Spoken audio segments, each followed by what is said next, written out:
Alright guys, this is Jerningham here. The coronavirus numbers in the UK have gone up. No change to the lockdown rules as the deaths rise by 539. Yesterday it was 30,600 people with coronavirus, and they're going to be talking about the millions of tests that they said they've done or something else, or I don't know, but we're going to play the video and find out. I don't know what's taken them so long to get this coronavirus vaccine ready or tested or what.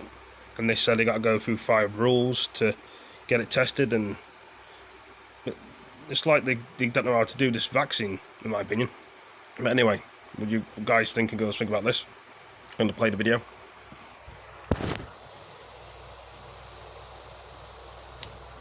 The latest data from our COBRA coronavirus data file shows that as of today, there have now been 1,534,533 tests for coronavirus across the UK.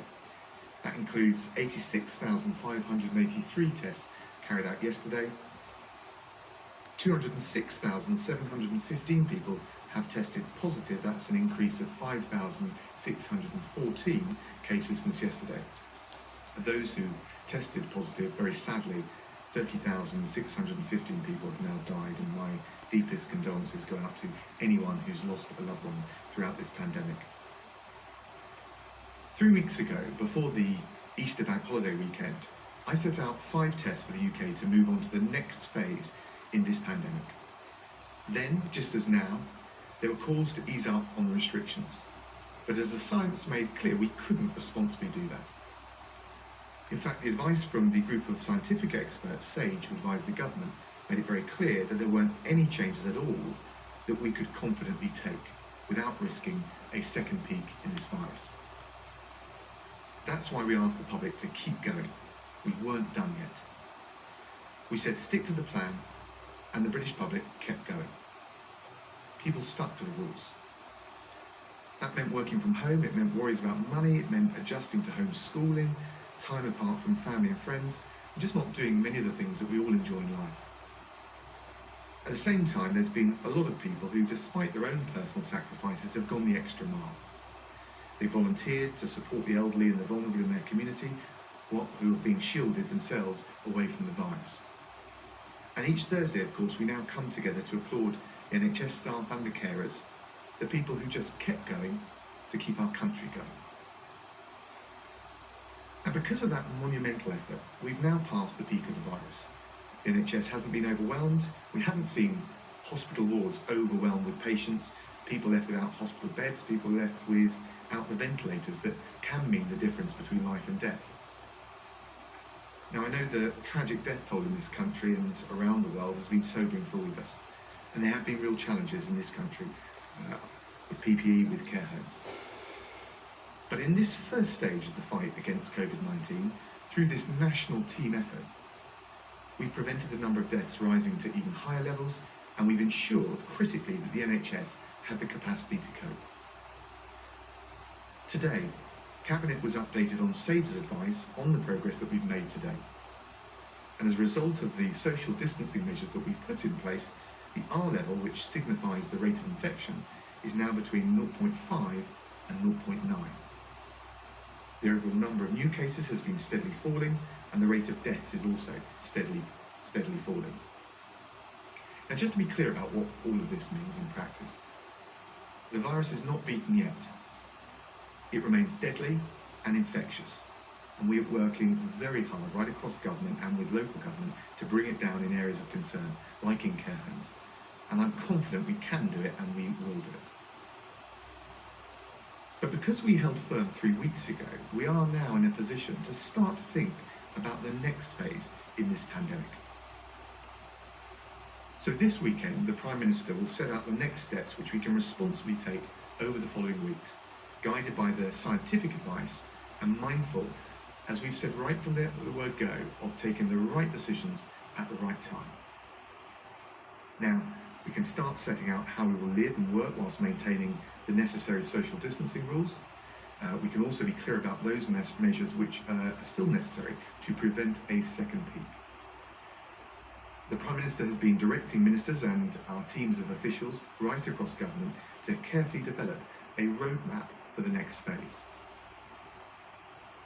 It contains appropriate measures to be taken at appropriate milestones, subject to very clear conditions. And there will be detailed guidance to help inform, advise and reassure the public, businesses and other organisations. To get this right, we have set milestones. Some changes can confidently be introduced more quickly than others. Some of those other ones will take longer to introduce. And it's important to say this, at each point along the way when we take these decisions, they'll be based on the 5 tests and the scientific advice that we receive. That's what it keeps saying about As the I 5 set out tests, in the 5 fifth this, of our 5 that. tests when I spoke here at this lectern on the 16th of April, the point at which we make even the smallest of changes to the current guidance will be a point of maximum risk. If people abandon the social distancing, if we forget the sacrifices that were made to get us through the peak, to get us to this point, the virus will grow again at an exponential rate. That would lead to a second peak, which would threaten the NHS. It would trigger another lockdown, which would prolong the economic pain. And we're determined to keep it temporary, to keep it as short as possible. So we've kept the current measures in place for this long precisely so that we can bounce back with vigour and energy as soon as possible, as soon as it is responsible to start looking at the second phase. No. And because of that, our next steps will be sure-footed and sustainable. Any changes that we make will be carefully monitored. If people don't follow the rules, or if we see that the R level goes back up, we will tighten the restrictions again. We will always retain the option to do so. That way we can safeguard public health and we can also safeguard the economy in a sustainable way. So having prepared carefully, based on the updated advice from SAGE, this weekend the Prime Minister will set out the roadmap for the next phase, along with the conditions for reaching each milestone. That way we can provide the country with a better understanding of what lies ahead. We can offer reassurance that we will adjust the restrictions to the minimum necessary to prevent a second spike in the virus. And we can give people the confidence that we're doing it in a way that will protect life and preserve our way of life. Well, it goes to show sometimes that they think they know what they're doing, but do they? This is the thing. I'll try and find some other things.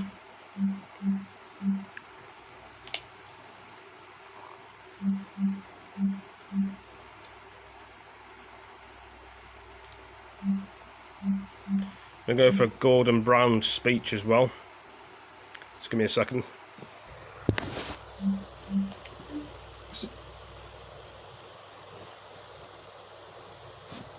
Nicola Sturgeon warning that dropping this stay-at-home message could be a catastrophe if done too early. Do you broadly agree with that?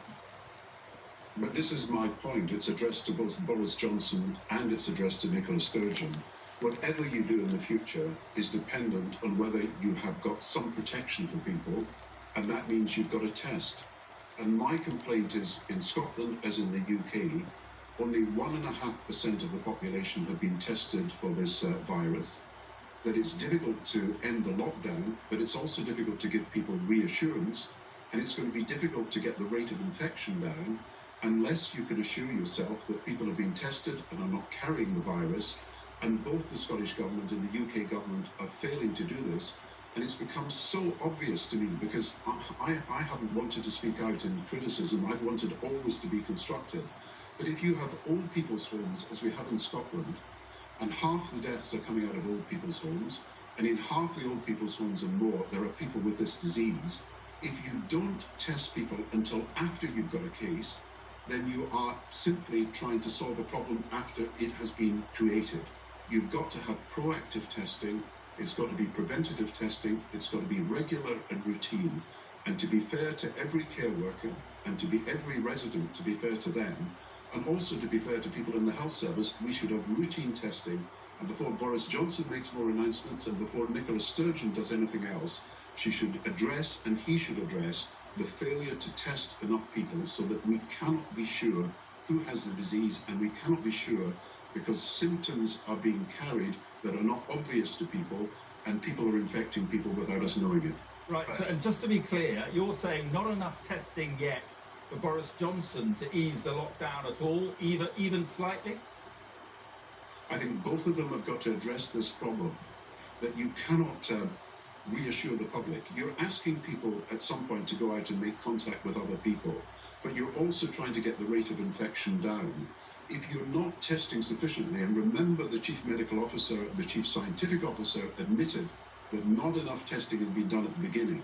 As I say, I haven't wanted to come in on this, but when I see that only 1.5% of the British population are being tested, that even at the best, Boris Johnson's 200,000 figure a day would be testing only 0.3% of the population. In Scotland, the figure is actually less ambitious than Boris Johnson's new figure. It's just not good enough. The only way when you don't have a vaccination, if there was a vaccination, you'd tell everybody to get vaccinated. In the absence of a vaccination, you've got to test, and you've got to find out who is carrying this disease and how you can isolate them quickly from the rest of the public.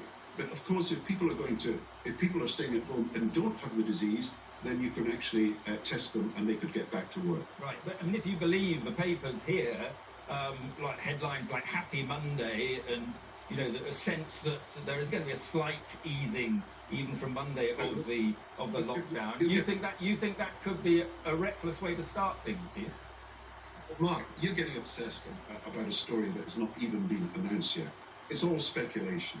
I don't think Boris Johnson can make an announcement on Sunday in the way that these papers are saying so, without ramping up testing massively. So let's concentrate on the problem rather than on headlines that actually mean very little until we see the results. And everybody's reacting to stories that are speculation. What you've got to do is deal with the real problem. People are dying in old people's homes and people are dying elsewhere. And one of the reasons they're dying is the failure to test. It's both wrong and it's tragic. And I feel sorry for health workers who are being dragged into situations where they are trying to do their best to save lives and putting their lives at risk because we haven't tested them. I talked to one of the heads of an old people's home in Scotland today who runs actually 15 homes, and he told me that he had 1,100 staff and he'd only been able to get 162 tested. He had 700 patients and only 192 had been tested. And this in a situation where everybody is saying that care homes are the epicenter of the crisis. He told me about people who were carrying symptoms and he had not been able to get them tested. Now, this is something that could be dealt with today and tomorrow. And the report that we put out today from our Scottish Future says what can be done. What you do is you ramp up your manufacturing capacity, just as if it was a wartime effort. You ramp up your manufacturing country, refigure companies if necessary to produce the testing equipment. Then what you do is, of course, you have centres all over the country, far more than we've got at the moment. Mobile testing, home testing, workplace testing, you get it done. And then the next thing to do is you get the laboratory capacity properly used. And of course, there are spaces that are not being used at the moment that could actually be brought into use. Now, if you had a wartime mobilization strategy that was dealing with this, then you could ramp up the number of tests by hundreds of thousands every day. And that, in my view, in the absence of a vaccination, is going to become essential. And anybody who wants to talk about the next few days has got to talk and explain why, if they're going to make changes, or if they're not going to make changes in Nicola Sturgeon's case, they have failed on testing and they continue to fail on that front. Okay, now look, you're a former Chancellor. You know better than I do that business is going to be crying out to get back to work, particularly the Bank of England's warning about the sharpest recession on record. There is this argument that we just simply need to get businesses back operating. Look, the economy exists for people. People don't exist for the economy. We know that you cannot solve this economic emergency unless you start to solve the medical emergency. We know that unless you can actually get people properly protected against this virus, you cannot get everybody in the way that you want back to work. So let's deal with the health emergency. Let's get it sorted. Why is it, after 3 months, that 98.5% of the population have not been tested? If this was a vaccination, you would be demanding 100% vaccination coverage by now. Why, when in the absence of a vaccination, we're relying on testing to know how we can avoid people being in contact with the disease? We don't have the testing, then the contact tracing, then the isolation. Of course, we need the hand washing, and of course, we also need the social distancing. But there's a missing element in this, that you can't solve the economic problem unless you've got some progress on the health problem that is good enough to be able to give people confidence that they can come into contact with other people. But isn't the point here that the casualties of a prolonged shutdown could be every bit as bad as the casualties from the virus in the circumstances we're in? Well, are you wanting to put lives second to livelihoods? You cannot do that, Mark. You've got to deal with the health emergency. And really, I've had to enter this debate because people are talking in abstract terms about the next few weeks, and there's all these headlines today. But the reality is, when you look at the figures about what's actually happening on the ground, we are leaving people far too vulnerable, and we've got to do something about it. Now, I've got plenty of ideas about how we can bring the economy back. And I know from my own experience in 2008 and 9, you will have to do it without causing the levels of unemployment that people are predicting, the levels of bankruptcies that are inevitable if we do what is being proposed at the moment, the levels of mortgage repossessions that we saw in the 80s and the 90s, but we avoided in 2009-10. Now, there's plenty of ways that we can plan to do this and do it purposefully, but you cannot do it successfully unless you've dealt with the medical problem. Yeah, but do you agree that the way Rishi Sunak is handling this is broadly right, that they are throwing money at it? Well, I was the one who said, look, in his first set of proposals, he had missed out employment. And then, of course, he did the right thing and he guaranteed that people's employment would be safeguarded. But that's only stage one of the crisis. Look, stage two is dealing with what happens when the employment subsidy is starting to either run out or it's removed altogether, and when the banks are calling in the loans that are being given, because it's only loans in the main, there are some grants, but mainly loans that are being given to companies. Now, we've got to deal with a situation where unless there is a second phase of government action, unless they are coordinated in the way they approach the recovery, then large numbers of businesses that may be viable over the next year but can't create sufficient revenues over the next 3 months will be brought down either by the banks or by the Inland Revenue or by the VAT authorities unless we're able to do something to help them. So yes, we need an economic plan. The easy part, in a sense, economically has been done. You hand out money, you say to people, we can reassure you for the next 3 months. But the difficult part, as the Bank of England would, I think, emphasise, is you've got to have a plan to keep unemployment low, you've got to have a plan to stop business bankruptcies, and I think I know that there are ways that we can do this, but first of all, you have got to sort out the medical emergency. Yeah, just a couple more. I mean, broadly speaking, obviously it's a crisis of huge challenges for any government. What do you make broadly of the way this is being handled, given the trajectory that we're on? Well, I want the government to succeed in this, and the whole country wants the government to succeed. I want the UK government and the Scottish government to succeed. That's why I want to be constructive and not critical, and I obviously want to look forward with proposals that I'm making today and not look back. But unless the government listens to the proposals that we are making about testing, and unless they match that to the contract tracing and to the isolation policies and put that complementary to social distancing and the way they move that forward, we will still have both the medical and the economic problems some months from now. I want to avoid a second wave and a second peak, but the way to avoid it as you're trying to come out of your first peak is in my view, and I come back to it because we have looked at studies that have been done in America and elsewhere, studies that have been done in Europe, and we have been, let's be honest, we have been testing about half the population as a percentage, that the countries that have been more successful, Germany, Norway, Denmark, Korea, we've been half as successful as doing that testing as these other countries, and we've got to learn some of the lessons from what has been more successful than what has happened in this country. So I don't want to be critical, but I want to put forward constructive proposals about what can be done, and I don't think anybody should be in any doubt today that you cannot avoid a second peak unless you do more about testing. Okay, and just finally, you made great play early on in this crisis of global cooperation. Isn't the truth that it's basically every country for itself and there's precious little global cooperation? Well, if we're going to get out of this and eradicate this disease in entirety, we're going to need global cooperation, because unless the vaccine is in every country, it's not going to make us altogether safe. And unless we build up capacity to deal with these problems in the poorest countries, they're going to come back to haunt us in the richest countries. I've been disappointed by the level of global cooperation. There was a pledging conference And I was pleased that Boris Johnson was part of that on Monday to raise money for the vaccine and to build up the capacity in our healthcare system globally. But certainly more has got to be done, and we must not retreat into this America first, China first, India first, Russia first, the sort of approaches that have been taken for too long. The evidence is that if one area merits multilateral cooperation and has got to, can only work with multilateral cooperation, it's dealing with a pandemic. Wow. That's Dominic. Well, that was Gordon Brown's speech about the lockdown and stuff. Hope you all enjoyed it. Give it a like, give it a comment, and Dominic Reed's speech. I will catch you next video. Peace.